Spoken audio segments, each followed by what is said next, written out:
Assalamualaikum warahmatullahi wabarakatuh. Bismillahirrahmanirrahim. Alhamdulillahirabbil alamin. Wa bihi nasta'inu ala umurid dunya waddin. Wassalatu wassalamu ala asrafil anbiya'i wal mursalin. Sayyidina Muhammad wa ala alihi wa sahbihi ajma'in. Rabbi shrah li sadri wa yassir li amri wahlul 'uqdatam min lisani yafqahu qawli. Amma ba'du. Para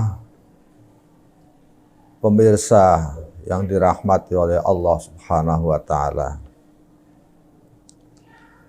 Alhamdulillah saat ini kita sudah masuk dalam bulan puasa, sedang dalam menjalankan ibadah puasa. Dan di dalam bulan puasa ini diturunkan Al-Quran pada Nabi Muhammad SAW. Oleh karena itu, umat Islam sering menyelenggarakan peringatan nuzul Al-Quran sebagai bentuk rasa syukur pada Allah Subhanahu wa taala atas diturunkannya Al-Quran. Hal ini sebagaimana diterangkan di dalam surat Al-Baqarah ayat 185.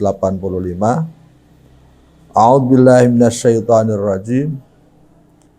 Syahrul Ramadan alladzi unzila fihi al-Qur'an. Hudal linnasi wa bayyinatin minal huda wal furqan. Al-ayah. Bulan Ramadan adalah bulan diturunkannya Al-Qur'an. Menjadi petunjuk bagi manusia dan menjelaskan petunjuk itu sendiri,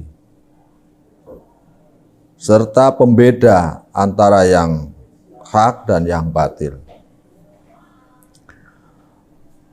Al-Quran diturunkan untuk mendukung tugas kenabian Nabi Muhammad SAW untuk membangun peradaban manusia, yaitu membangun tatanan kehidupan manusia agar selamat di dunia maupun di akhirat.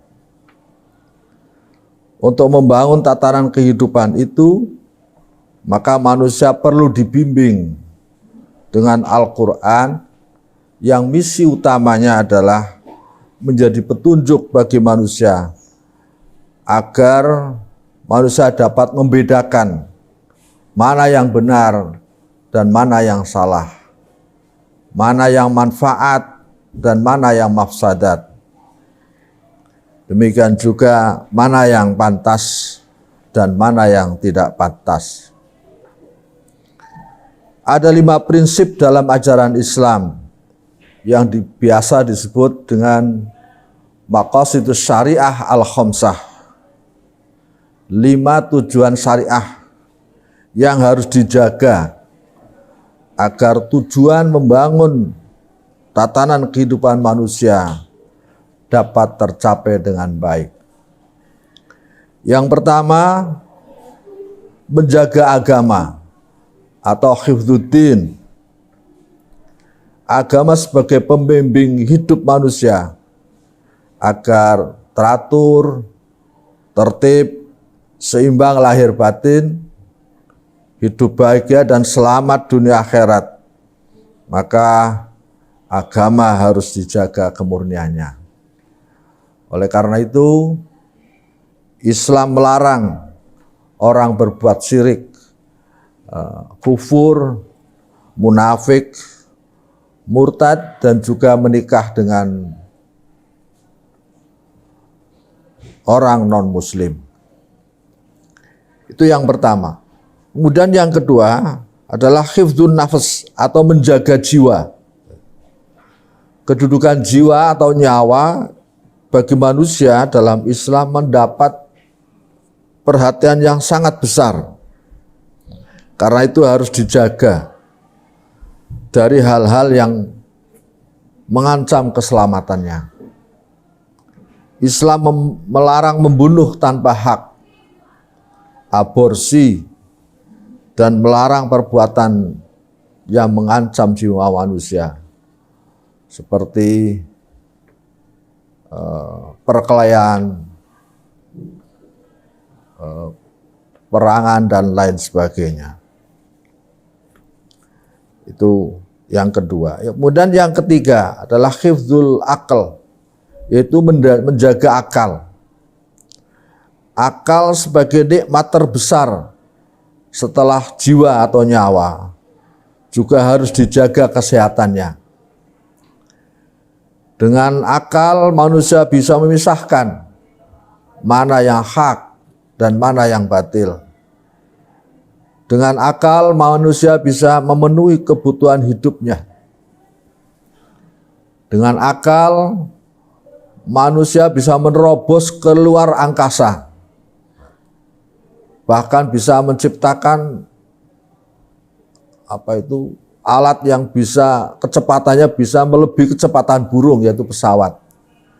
Bisa mengeksploitasi hasil-hasil bumi untuk kesejahteraan umat manusia. Jadi begitu besar manfaat akal ini bagi manusia. Dan ini pula yang membedakan antara manusia dengan makhluk binatang pada yang lainnya. Karena itu Islam melarang mengkonsumsi atau makanan atau minuman atau makanan yang lain atau tindakan yang lain yang merusak akal manusia. Misalnya narkoba, melihat film-film porno, ya, atau main game yang itu akan dapat merusak otak manusia. Kemudian yang keempat adalah hifdzun nasl, yaitu menjaga keturunan. Hal ini penting adalah dalam rangka untuk menjaga keturunan, untuk melanjutkan kekhalifahan, untuk memakmurkan bumi. Islam mengatur sistem pernikahan. Islam mengatur sistem pemeliharaan keturunan dengan mensyariatkan pernikahan dengan segala ketentuannya. Karena itu Islam melarang hubungan di luar pernikahan, perzinaan, dan penyimpangan seks lainnya.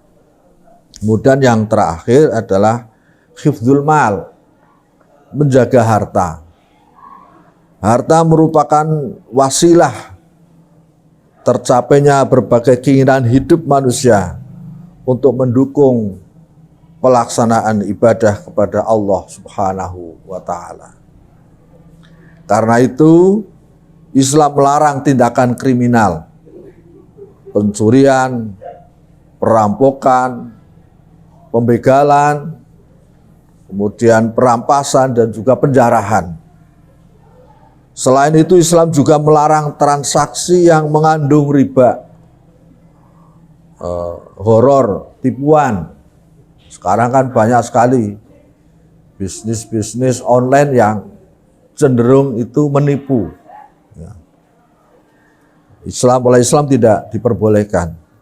Demikian juga maisir, spekulasi atau untung-untungan, yaitu judi dan lain sebagainya.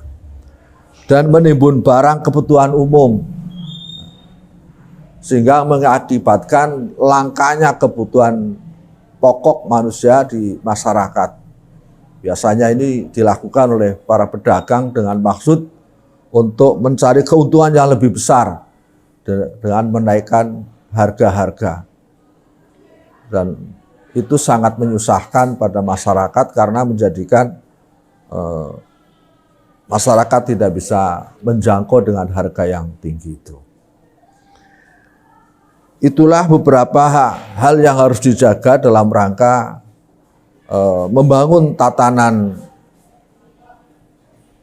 kehidupan manusia.